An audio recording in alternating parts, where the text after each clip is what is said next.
I'm James Gardner, host of Your History, Your Story, a podcast for everybody who loves stories about interesting people and events told by those who uncovered them from within their own family trees. This, we hope, will inspire you to discover and celebrate your history and your story. In this episode of Your History, Your Story, we'll be speaking with author and college English professor Gretchen Weiss Dubit. Gretchen was a previous guest on our show, along with her brother Carl and sister Christina. Together, they told the story of their grandfather, Dr. Carl Weiss Sr., who was accused of being the assassin of controversial Louisiana Senator Huey Long in 1935. During that interview, Gretchen and her siblings presented a case for their grandfather's innocence and also shared how that horrific event changed their family tree by forcing their grandmother to leave Louisiana with her young son, Carl Weiss Jr., to escape a hostile environment in their community. They also told how years later, their dad, who had settled in New York, eventually began visiting his relatives in Louisiana, a tradition that continued as his own family grew. In today's episode, Gretchen will talk about her new book, Under the Oak Tree, Stories of a Southern Family, a collection of stories and memories from her annual spring visits to see her father's family in Opelousas, Louisiana. Gretchen, a native New Yorker who now lives in Colorado, will share memories of family reunions, outdoor play, crawfishing, horseback riding, and more.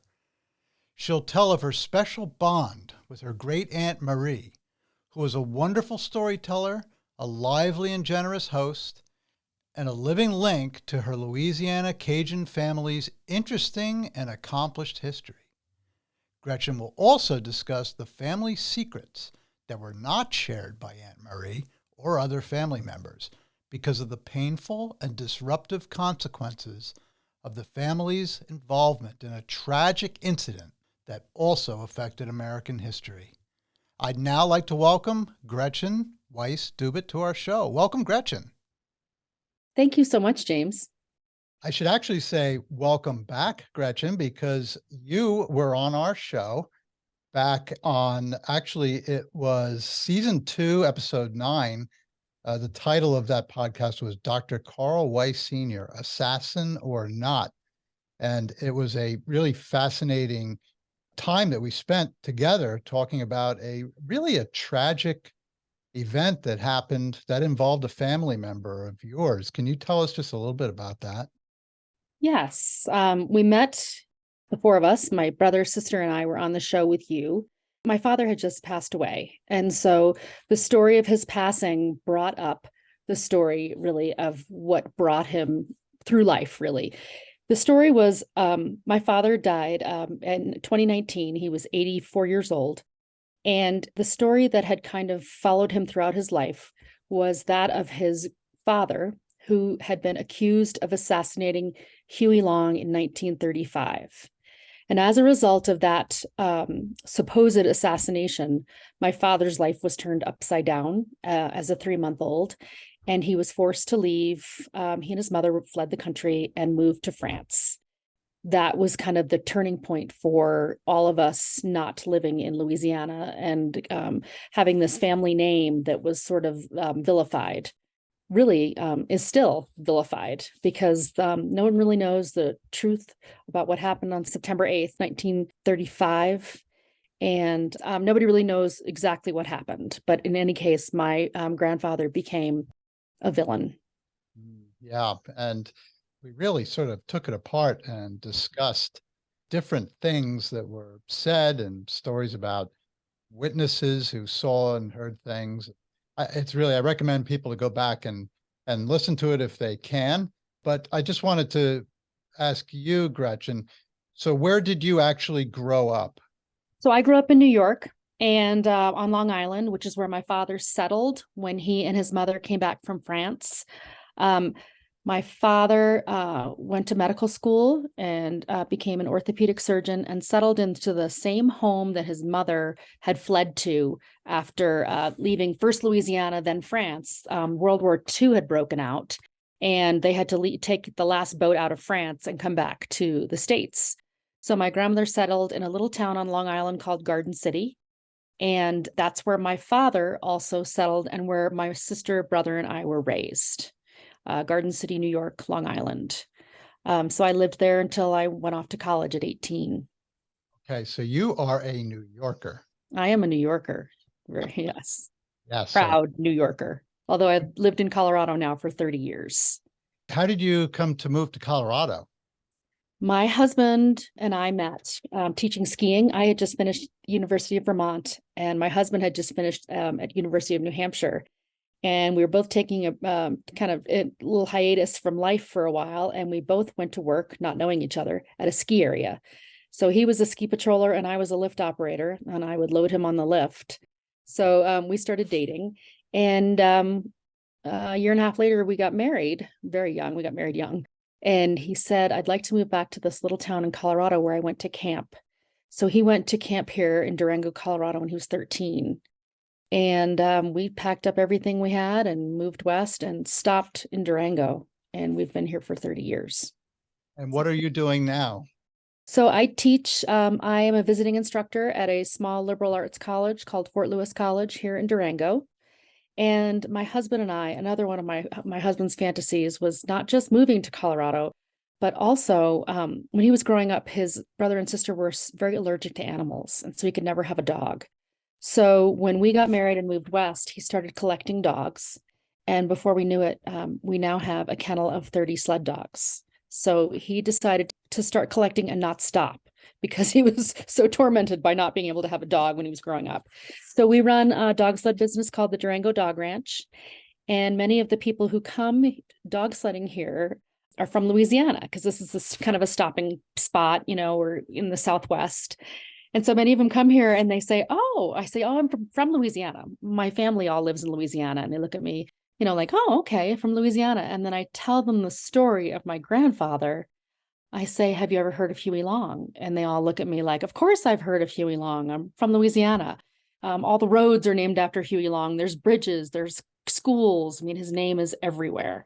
So I then have to explain to them that my grandfather was accused of assassinating Huey Long.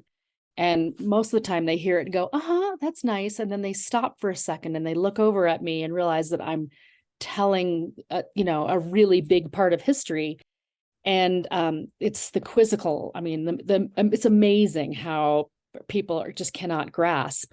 So then I wind up telling the story about how I grew up in New York because my father left Louisiana at 3 months old as a result of this very high profile political assassination. So it's always such an amazing thing for them to look at me in our snow-capped little spot in La Plata Canyon and realize that this is, and what's really resulted from this has made me realize that where I am in life is a direct result of the choices other people made. And I, had this shooting not occurred in the Capitol on the night of September 8th, things would be very different for me. I would probably still be living in Louisiana. So I've often pondered, the choices that people make have these profound effects on the progeny, the offspring of a family. And that was certainly the case with the Weiss family, my father and his family. What an interesting path. There's so many, decisions that people make, circumstances that occur that actually change our directions in life, don't they?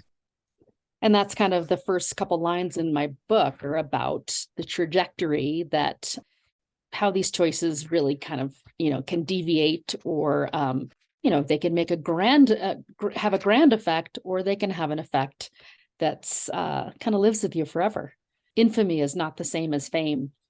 I write that I always thought that people involved in history-making events were automatically rich and famous, and when I tell the story of Huey Long, I have a friend who's a history teacher at Durango High School, and she loves to tell this story because she says, this is a friend of mine. When she gets to the chapter about, American history in the 1930s, she can say like, oh, my friend's fun, she's amazed by it. But, other than historians, people who teach history, people who have a grasp of Louisiana history. Louisianans are very proud of their history. So they tell and retell and tell the stories of over and over.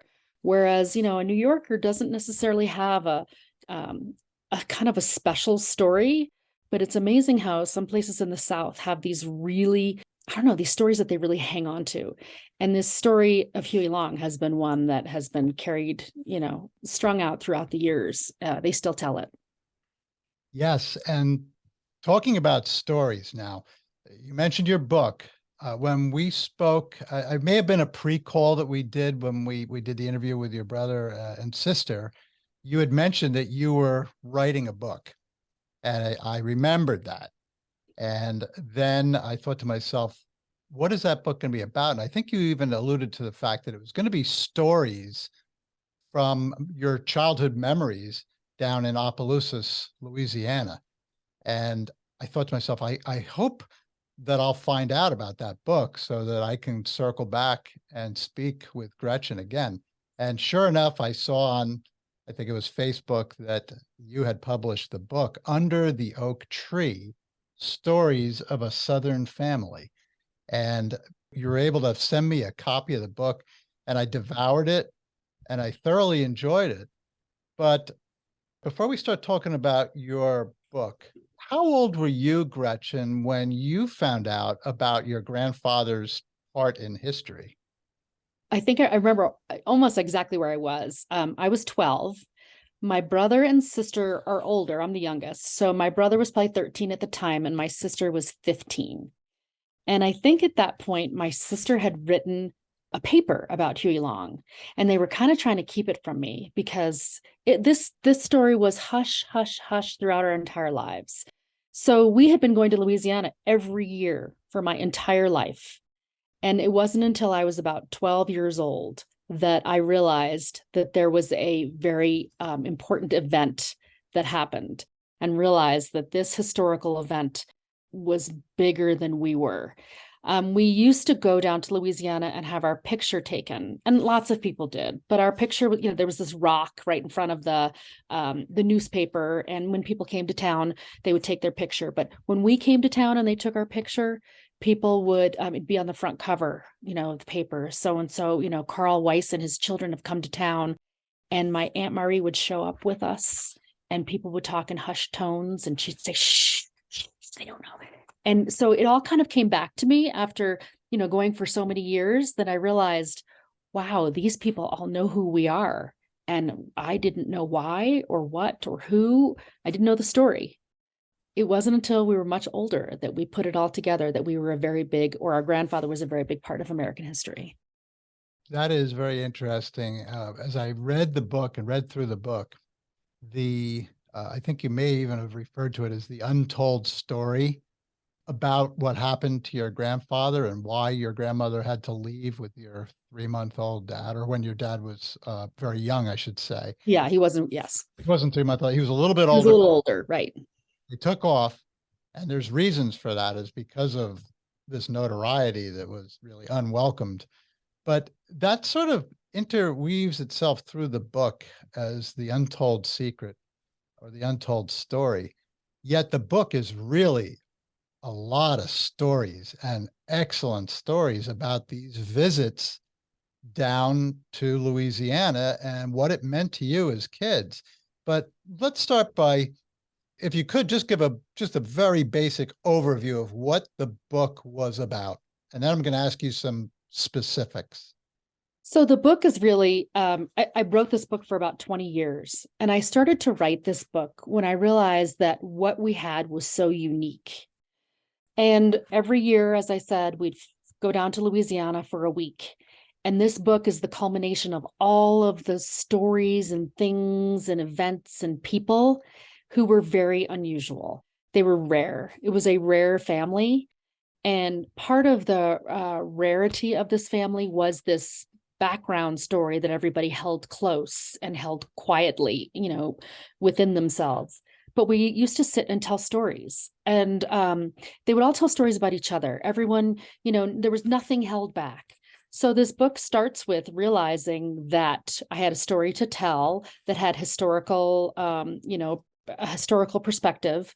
And then I had this wonderful family, wonderful and unique, who kind of made just great fun of telling stories about what everyone did. And the central kind of person in the story is really my Aunt Marie. And what made her so unique is that she's actually my great aunt, and she was also my godmother. So I always felt a little special. But everybody in town knew Aunt Marie, and everybody called her Aunt Marie. She was just this larger than life person who everybody wanted to know, to have a piece of, to just be part of her life. And when she died, I realized I needed to put these stories down on paper. And Aunt Marie sounds like somebody I really wished I'd had her as one of my family members, because she just sounded like she was a lot of fun. But I'm going to talk about her, but I wanted to talk about your dad. With these trips to Louisiana, how important were these trips to him? And what was it about him that brought so much attention on your family when you went down to visit? So we went every year at Easter. And my mother is a New Yorker, or was a New Yorker. She also passed away about 8 years ago. But she was very New York, very kind of, she knew who she was. She said what she wanted. She didn't hold back. So we'd all fly down. Originally, we used to fly down in my father's plane. He would be the pilot. My mother was the co-pilot. And the three kids would be in the back. I would get sick during every plane trip because I couldn't believe my parents were flying the plane. And so we would fly in later. There was a plane crash that also happened, which is a story in this book as well, which was a really big part of our lives when the plane crash happened. That changed, as I said in the book, changed the way we went to Opelousas. So we'd go down, and my father was really, it was kind of like the prodigal son, like he was coming home, and they all felt like, oh my gosh, we get to, when he'd left, it was a big loss, because you don't leave Louisiana. Everyone lives down the street, and, there's a lot of family ties. It's the South. So when we used to go back a week a year, it was like this, a lot of fanfare. It was, Carl's coming with his children, his family's coming, and people would show up to eat at the midday meal because they all wanted to see us. They wanted to see Carl. He had moved to New York and become this great, orthopedic surgeon, this great success. And they wanted to see him. They wanted to see, what had become of him, really. And of course, we stayed at my Aunt Marie's house because that was the family home. And my Aunt Marie really became like a mother to my father. Not only did my father lose his father at 3 months old, but his mother died of colon cancer when he was about 30. I hope I'm getting those dates right. So he really, he grew up, as a single kid with a mother until he was about 30. And then she died very suddenly of colon cancer. So my great Aunt Marie, or Aunt Marie, really became like a mother to him and like a grandmother to us. So us showing up around Easter time in Opelousas, coming, flying in our private plane was a big event. I'm thinking sometimes kids, particularly when they get to be teenagers, we got to go to some old aunt's house or whatever. But it wasn't like that for you, was it? So about a few months ago, right after my book was published, I got a letter from a friend of my mother who said, I just finished reading your book. And she said, I used to feel so sorry for you kids for having to spend your spring break in Opelousas. She said, we all used to say, oh my gosh, those poor kids, we're all going off to Disneyland and going off to our, somewhere great for spring break, to the beach, and they're flying to Opelousas. She said, I had no idea what Opelousas was to you. And I kept the letter because it was so amazing. She said, that is so amazing that you all loved this place so much. And we had no idea that there was a Disney World out there, because Opelousas was our Disney World. We rode horses, we milked cows, we sat in the bosom of family and told stories. There was no TV. So really, this was like, there was this big family room where the door was always open, and every once in a while you'd hear the screen door open and another person was walking in to come see us for this week. If they could get their eyes on us, they felt like, okay, they're here, they're home, they're back. And again, as kids, we didn't realize how special this all was. But my father's Southern accent would sneak back. My mother would kind of, roll her eyes and, oh gosh, it was like the prodigal son had returned. And it was really quite amazing.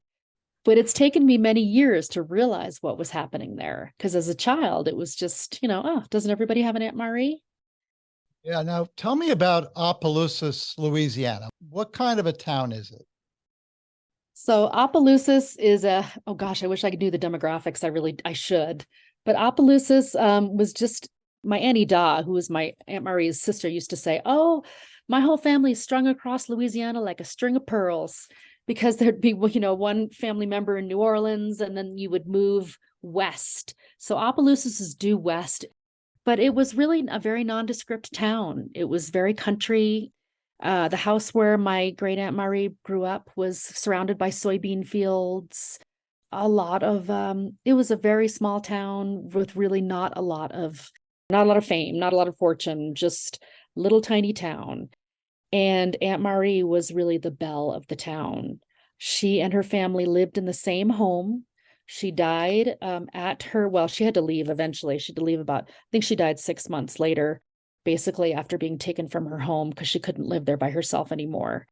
This home was like the center of town. And there were people used to talk about, Aunt Marie and her brothers and sisters who live in the old house in the middle of town, where all the other houses dotted up around it, but hers was still the plantation right in the middle of town. And after she died, actually, a historian bought the house and bought the picket fence that encircled the home, bought everything in it, and moved it to another location so that they could preserve that part of history.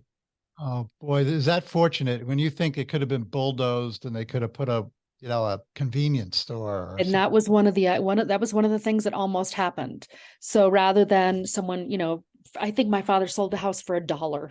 And I mean, the velvet curtains and everything. And they just said, if you can move it and put it back together. So it's somewhere in Louisiana. I'm not sure where. What's interesting to me, though, is when you said about the reception you were getting this amazing reception because the family down there was the family of your grandmother who was married to Dr. Carl Weiss Sr., who was the accused assassin of Huey Long. That was your grandmother's family. They were treating you like, as you said, the prodigal son, that this is just an amazing special event that this family's coming down. And yet when your grandmother left with your very young father, it was really to escape probably a lot of anger. They're almost like pariahs because of supposedly, being the family of the assassin. So it's kind of an about face that the family was like embracing you, and all the neighbors or the family members extended were there to sort of make a fuss of you, like, welcome, we want you here. This is great. As opposed to running for your lives because everybody hates us, right? No, that's really true. And a lot of them, had to accept the fact that after this assassination happened, that one of their own had been accused. And so it took many years for people to really realize, like, this was a great loss, a great, loss to the family. And it took a lot of years for them to come to terms with, like, wow, this really disrupted what was really the family, a big family who grew up in Opelousas, and really disrupted my Aunt Marie, who had to live with it for many, all her life. Really, she was probably more affected than anybody next to my father. And she was a history teacher, and we always used to laugh and say, like, well, and I heard my cousins who were much older would tell the stories about how, oh yeah, my Aunt Marie, she skips over 1935. She tells her own version. And that was really true. She really told her own version because she knew that the history books were wrong. Yeah. Yeah. And she was there. I mean, she was in that family as a young woman when that event happened back in 1935. But now let me focus on Aunt Marie, because I understand from your book that she loved to wear things red. She liked all things red, Mhm. and very cheerful, bright color, that she was very hospitable, that she liked to drink a highball now and then, right? Mhm. Um, Mhm. it sounds like it was a lot about the food, making sure there's a lot of food out there.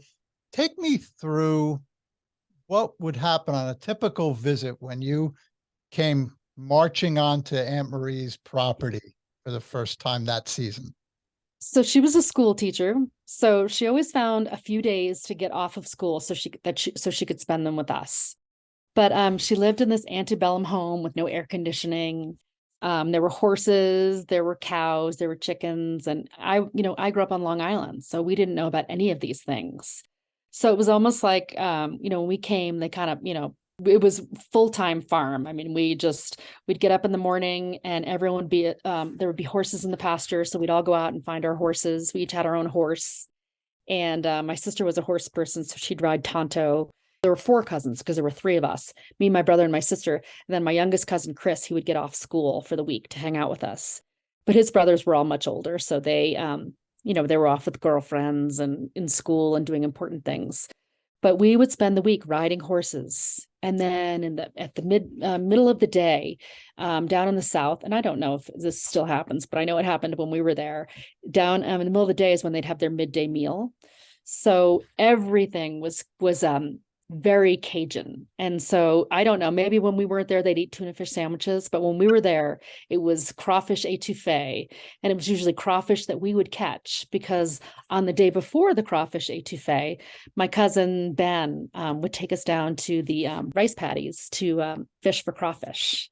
So this was like, we didn't think anything of it. We would throw on our dirty jeans and we'd go out into the rice paddy fields or whatever they're called. I don't know what they're actually called, but they were the bayous, I suppose. And we would drag our nets and get as many crawfish as we possibly could for the next day's crawfish boil and for crawfish étouffée for the rest of the week. So everything was very Cajun. It was like we were in a different country. We were in a different world. And my mom would be cooking with Marie in the kitchen, and Marie wasn't really a cook. Let's get that straight. Marie would boil water and throw rice, and then whoever else could really cook would, make the sauces. But Marie loved to throw a party, and she loved people. So she never shied away from having, a dining room table full of people. I mean, we'd have 12, 15, 20 people at the dining room table eating for the midday meal. Stories would just abound. There was just never no end, and usually a lot of embellishment as well, as only Southerners can do. It's funny. I've got Irish background, and I was told the Irish can make up a good story. If it doesn't exist, it can be made better for sure. There's some part in your book that you talk about. You mentioned it several times that you'd hear horns blowing, and it'd be because relatives who were coming to visit were coming up the driveway or what have you, and blowing the horn to say, "Hey, we're here." Put another set out on the table. It was the horn blowing custom is just really prominent, and we all used to. I mean, you would, as soon as they came across the cattle guard, you'd hear the horn blowing, and it would be this beep, beep, beep, beep, beep, beep, beep, and we thought nothing of it, and they'd beep all the way. It was a long driveway, so. I mentioned in my book, it was kind of like an SOS. I called it a save our seat. So that's so cool. So horseback riding, looking for a crawfish. Mm-hmm. You were also listening to the stories. And I know from my own childhood, listening to my grandparents and my parents talk, just sitting in amazement, just listening and absorbing these stories. When I read your book, it brought me back because I could just picture, I guess this was probably in the 70s. Most of your recollections are from the 70s. Yes. And I could just picture the people sitting around and this historic, I guess it's a pre-Civil War home, actually, isn't it? Mm-hmm. Yes. The house belonged to your great-grandfather, Judge Henry Pavey. That was his house. Mm-hmm. And there's a story in there that really intrigued me, was some silverware that was found at the base of the old oak tree. Can you tell us about that? So this was just another story that we would tell. When we sat out for the midday meal, we would eat off, Marie would pull out all the fine china, and we had this very heavy, big silver that we'd eat off of, and it had a W engraved in it. And I always thought it was for Weiss, but it wasn't, because it was the other side of the family. And so they would say this silver is Wortel, was a family name.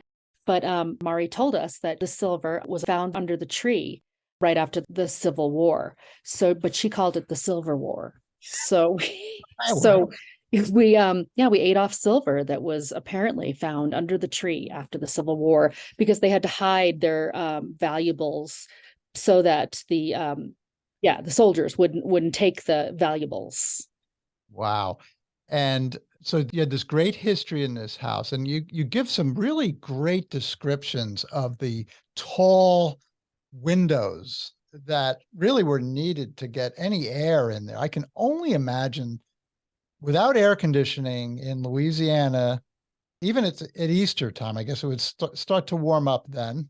But the way you described it, you brought the reader into the house and what it was like and the chattering and the stories, and there's endless number of people to interact with and farm animals. I understand some of the farm animals, the horses, etc., really didn't get a lot of action until you were down there, right? Right.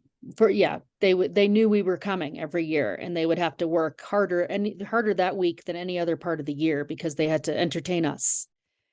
We had bunny rabbits that we took care of for a week, and we never knew where they went after we left. But we figured, have a one chapter about rabbit stew. It all became rabbit stew after we left. But I remember sitting on the front porch. We'd open the floor, the windows would go from floor to ceiling, and we'd sit on the front porch on a swing and listen to the cicadas in the evenings. And there was no TV. There was a phonograph in the living room that we could listen to, records on. And it was just really such a step back in time. There was a medicine cabinet that we all used to kind of laugh about. My mother would laugh about, and we kind of heard her laughing about. She'd say that the medicine cabinet was full of medicines from when my father was little. They never threw them away. It was just like, so it was an amazing step back in time. The bathrooms had heaters that we would light with a match. The little built-in wall heaters, which I don't know what they're actually called, but that's how we would take the chill off in the bathrooms. Well, what could possibly go wrong there? What could possibly? Can you imagine? Yeah. So everything was very labor intensive. It was the country. We called it the country. The house was referred to as the country. And what would happen at night? What kind of things did you do in the evening? Well, it's interesting because we were so exhausted from all the day of running our horses through the soybean fields, taking care of our bunny rabbits. There's a chapter about how we had to spend the week trying to keep the dachshunds from killing our bunnies. So in the evenings, we would come in from whatever we did, after dark, and we'd eat a peanut butter and jelly sandwich and go to bed. Yeah. And what about your mom and dad? I know from discussing about your dad with your brother and sister and from this book that your dad was a very active, adventurous person. What did he do when he was down there? That's interesting because we were so engrossed in our activities that I'm not really even sure what he did. I think he probably went off and visited all his old friends and his old cousins, and but we had our very distinct kid things that we did. And my mother was kind of there to watch the kids, and that's what mothers did. They made sure the kids were not getting into trouble. And my father kind of did what he pleased. He was, he might have gone out hunting every once in a while with his old friends or old cousins and people from the past. But he wasn't, he was kind of, he was there on his own agenda. Got it. But you didn't care because it was summer camp for you. It was like a fun summer camp. Yeah, it was a fun summer camp. It was, the country. And now Aunt Marie, she got older. I must admit, and I'm not just saying this, but you had me in tears when she got older and she couldn't do it anymore. And it was very sad because I felt for you. I felt like that must have been a really tough time. What was that time for you like? Well, I was in college at that point, but I remember, and at some point, when we were in college, we stopped all of us going down for Easter, and we might have gone down. When I finished college and was driving west to go move to Colorado, I stopped in Opelousas, just me, to go visit my Aunt Marie. So that's how we saw her. Then we stopped going as a family, and we started visiting on our own. my brother went to medical school in New Orleans, so he was still a little more connected, and he would go out and see, my Aunt Marie on his holidays and breaks. So that's what going to see Marie became like. But we all talked about what's going to happen when Aunt Marie's no longer here? What's going to happen to Opelousas? What's going to happen to the country? So we referred to the house in Opelousas as Opelousas or the country. And so we all lamented what is going to happen. And at one point, right after Marie passed, I talked about bringing the house. My father said, you get the house to Colorado and you can have it. It's yours. And I really wanted to recreate it here, but I realized that it was not a mountain home and it could not exist. And that was kind of one of the things we talked about, is that Opelousas could not exist without Aunt Marie. And so when she died, we knew that it was over. And that was really hard. It was really hard. Because she was, part of one of my book, I think I talked about how Opelousas, the country couldn't exist without her. Yeah. We had to let it go. I felt it. I felt it in the book, and I know what you're talking about. Now, there is a phenomenon that maybe you can support me on this, but I remember when my dad, when my grandfather, my my mom passed away, people would say to me, "Oh, the memories are going to carry you forward. You're going to, you'll have those memories." I said, "I don't want memories. I want them." But as time has gone on, and I remember stories, and I tell the stories to my children, my grandchildren now, they are a big comfort, aren't they? They are. And I think that's part of writing this book, was that I had to get this stuff down on paper. And it took me so long, and I forgot some of them. This book is really a culmination of my stories. These were the ones I remember. There's not a lot, it's not an autobiography by any means. It's snippets of things that I remember. I remember when, the rabbit was killed. I remember shearing the sheep. I remember, my Aunt Marie going to football games, and they're very, nothing is chronological, not nothing, but it's mostly not chronological. It's just memories of these people and how colorful they are or were. And I just wanted to get it down on paper so that I could remember it.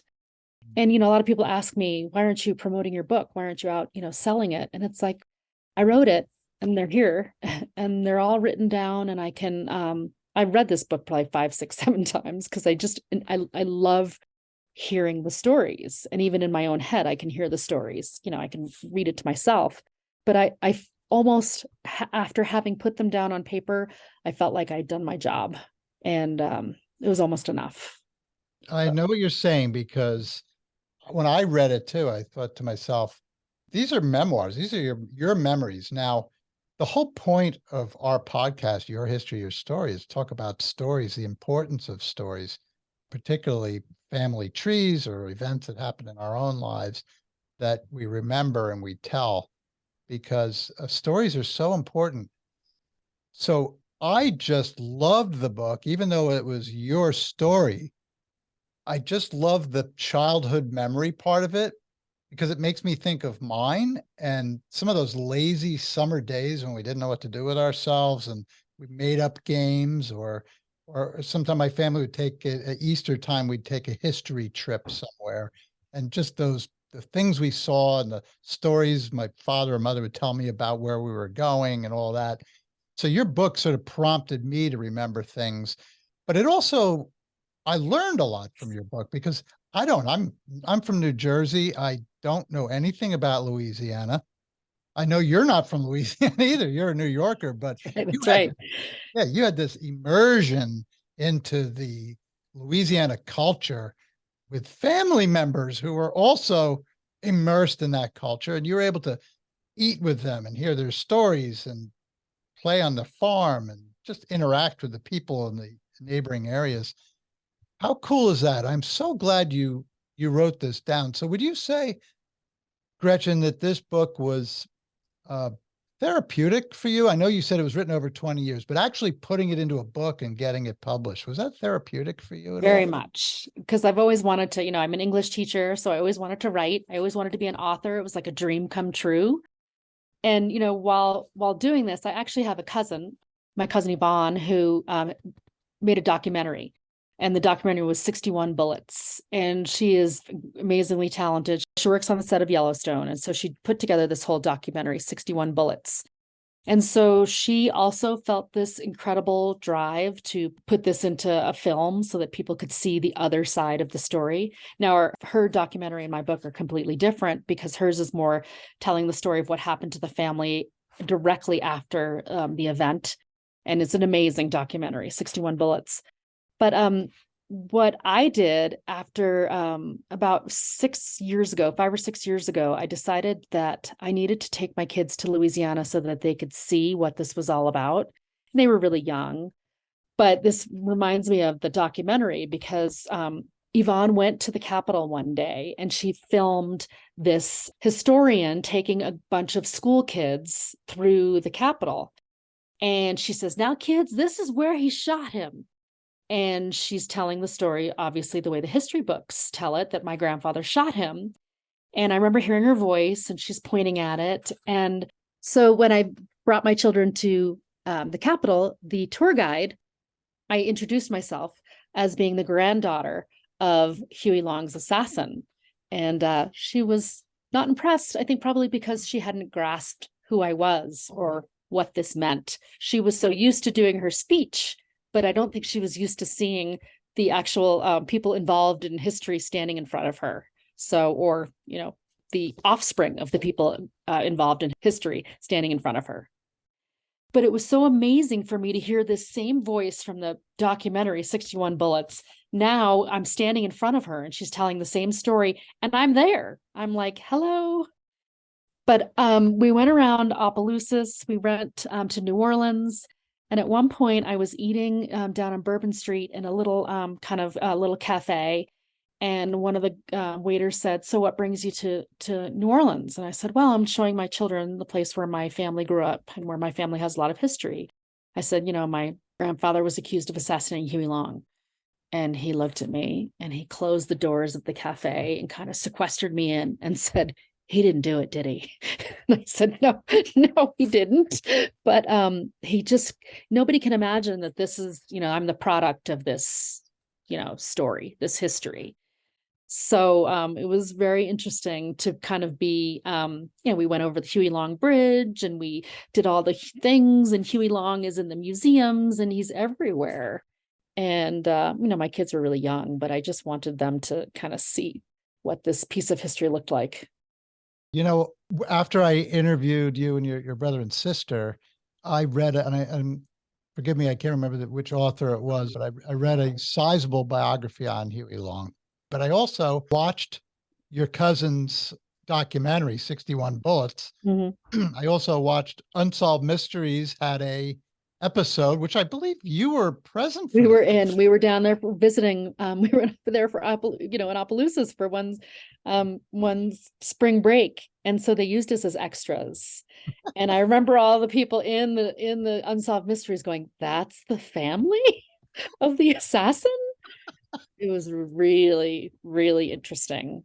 Oh, I bet. Now, to me, from what I've heard, it sounds very compelling that your grandfather was not the assassin, but people have other opinions they can take from it. This was a very personal work for you, this book, but what do you hope a reader would glean from reading it? Somebody else who doesn't know your family, doesn't know you. I guess to me, it's really the characters in this book. I always thought that this was going to be a major motion picture and I was going to have someone play me. I'm not sure who, but I just thought it was such an interesting story. And it's kind of like a Glass Castle by Jeanette Walls. It's one of my favorite books. And when I read Glass Castle and when I saw the movie, I thought, wow, like I really have a story to tell and I really need to finish this. Because as I said, I started it so many years ago, but I really kickstarted myself in the last 3 years to get it done because I wanted to get it done before my father died. And he had an early copy in the nursing home when he died. And it was one of like 2 things he had with him. But I really wanted, my father loved to be the center of attention. And so I really wanted to write his story, but I also wanted people to know about my Aunt Marie and the characters because they were so amazing and they were so unique. And my cousins, the five boys, and my Aunt Ida, and countless others. We had a family reunion it was probably 30 years ago. I was 40 years ago, I was 16, and there were hundreds of people who I was related to. And it was just a really unusual family. It was a unique time and a unique family. And whenever people from Louisiana come, I tell them about my book. A lot of people have read it and gone, "Oh, okay, it's interesting to see the other side," because the Long family was a very prominent political family, and so they had a lot of notoriety. We were just kind of, we got the other side of the stick, so to speak. The stick. Now, you mentioned in your book that you went back there, I think, with your sister and your dad, went to a symposium. And Mm-hmm. I've actually listened or watched on YouTube excerpts. Your father presented at a symposium about Huey Long and the assassination, about his knowledge of and his thoughts about the assassination and his father's role in it. And he just spoke without any notes, and he just stood there, and he got a large applause after that. And I think from both sides, there was the Huey Long family was there, Mm-hmm. and his family was there, and other people were there. But I think the applause, even if you didn't agree with him, was what That's a right. wonderful job he did. That's right. And I think that's what a lot of people said, that one of the Long family members said, whatever your belief is, you gotta hand it to him. He stood up there and he defended his father. And it brought us all kind of to tears. But one of the interesting things about that trip is that my sister and I went. We went to kind of support our dad. We both flew in to Baton Rouge, and I had never flown into the Baton Rouge airport. We'd only flown into New Orleans. And so my sister and I are meeting up in Baton Rouge and walking through the airport, and there were displays. There was a display of the Huey Long shooting. And one of them was pictures of our grandfather in a really compromised shot. He'd just been, shot 61 times. And my sister and I both looked at each other and we were like, is this for real? This is so surreal that we're both standing here in this airport. There's our grandfather in this, glass case.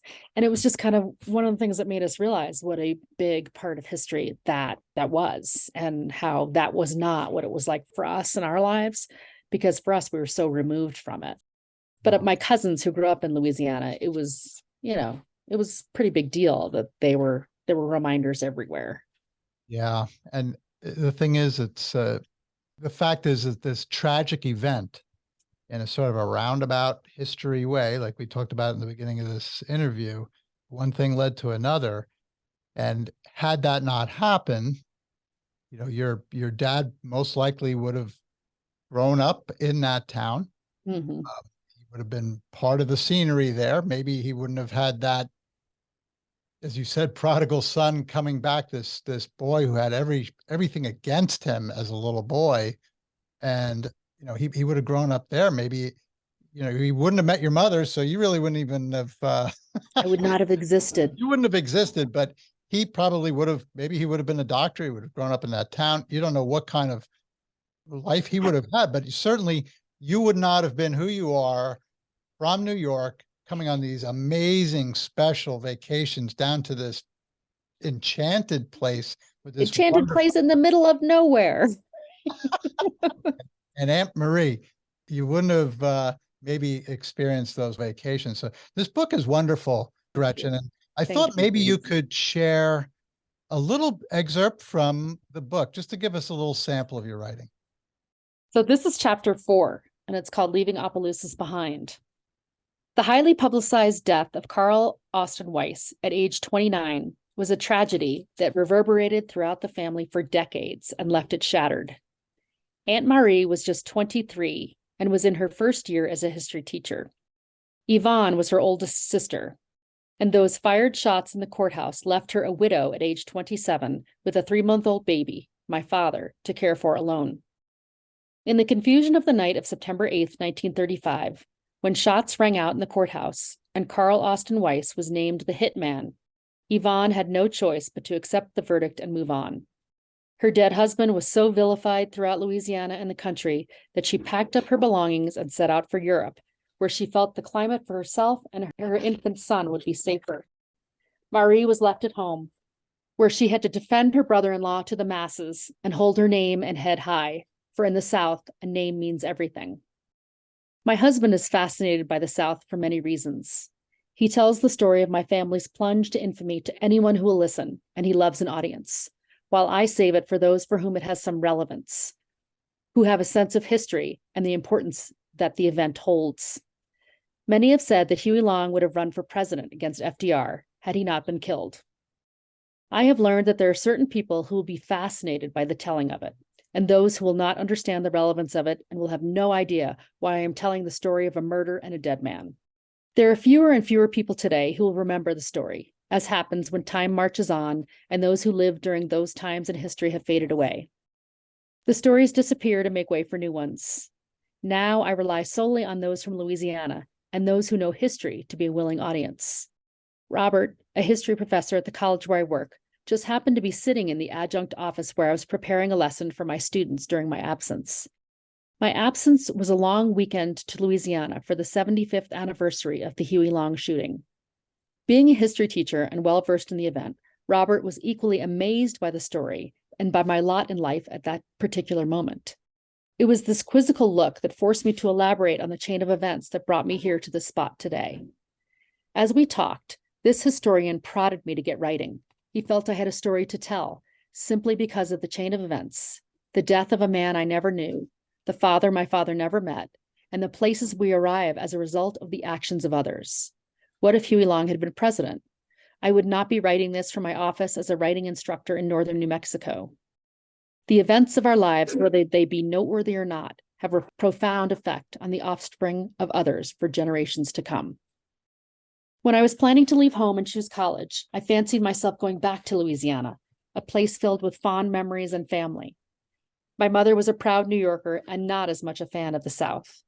Perhaps it was the killing of the father-in-law and ensuing cover-up of the man she never knew and the scar it left on the family that gave her a distaste for the South. When one's name was synonymous with a political killing, the small-town doctor's family was bound to lose, and lose they did. There were jobs lost when the family name of Pavy was involved. A judgeship was annulled, a school principal was demoted, a young teacher lost her job. That young teacher was my Aunt Marie. Perhaps no one was more affected by the death of that young man than Aunt Marie. She watched the heartbreak of her mama and papa, Judge Pavy and his wife Ida Vizet, who wed in 1896. Aunt Marie, ever the sensitive one, struggled to watch the heartbreak of Yvonne, her older sister, dashed by the politics of their elders, caught in the crosshairs. The heat of the moment when guns were fired altered the lives of so many and for so long. The shroud that fell on the family name was hard for Aunt Marie to shoulder. So the year that she was fired as a history teacher because of her name was the year that the family fell apart, and the depths of infamy caused an irreparable wound for the once great family. When Aunt Marie's brother-in-law was riddled with bullets by Huey Long's overzealous bodyguards, a family was stopped in its tracks. As Senator Long lay dying, the husband of my Aunt Marie's revered older sister was implicated in the highly publicized death. The radio proclaimed a young doctor as the assassin. Many say he was named before he was positively identified. Needless to say, the world known to the Pavy family was interrupted forever. Marie Aline Pavy, my great-aunt Marie, and the matriarch of a large Southern family that reveled in its Acadian heritage, suffered a severe setback. A school that had been named in honor of a caring and charismatic uncle, a champion in education, was suddenly renamed so as not to reflect a name that had become synonymous with the high-profile political assassination.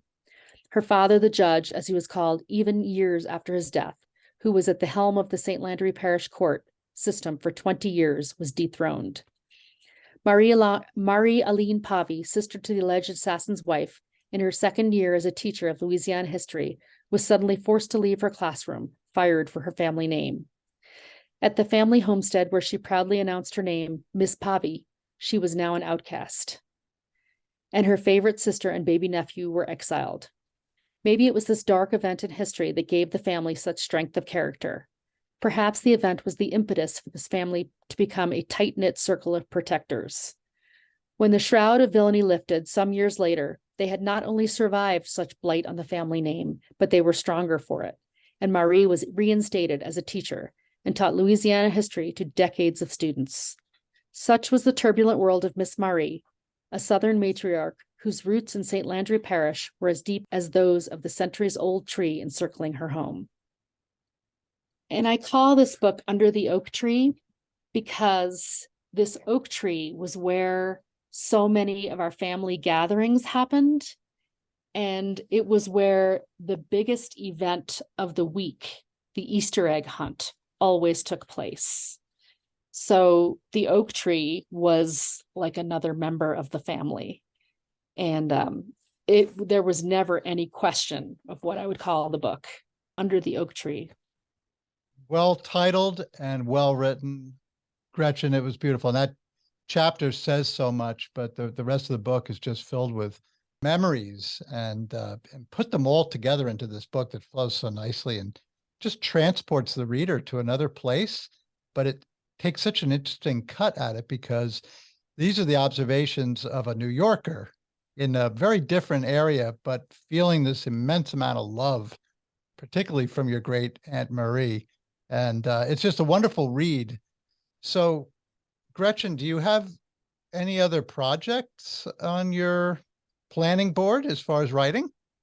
So this was a very, finally getting this finished was really a big deal.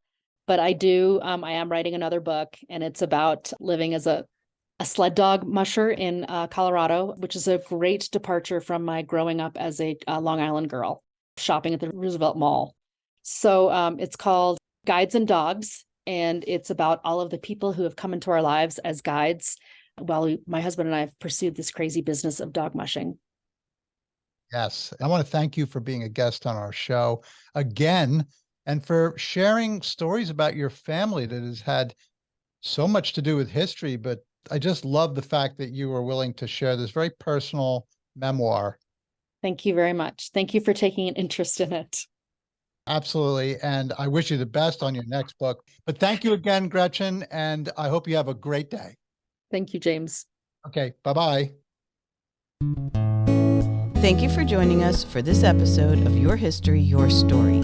You can connect with us on Facebook and YouTube at Your History, Your Story, or on Instagram and Twitter at YHYS Podcast. We'd love to hear from you if you have any questions, comments, or a story to tell. Be well and God bless.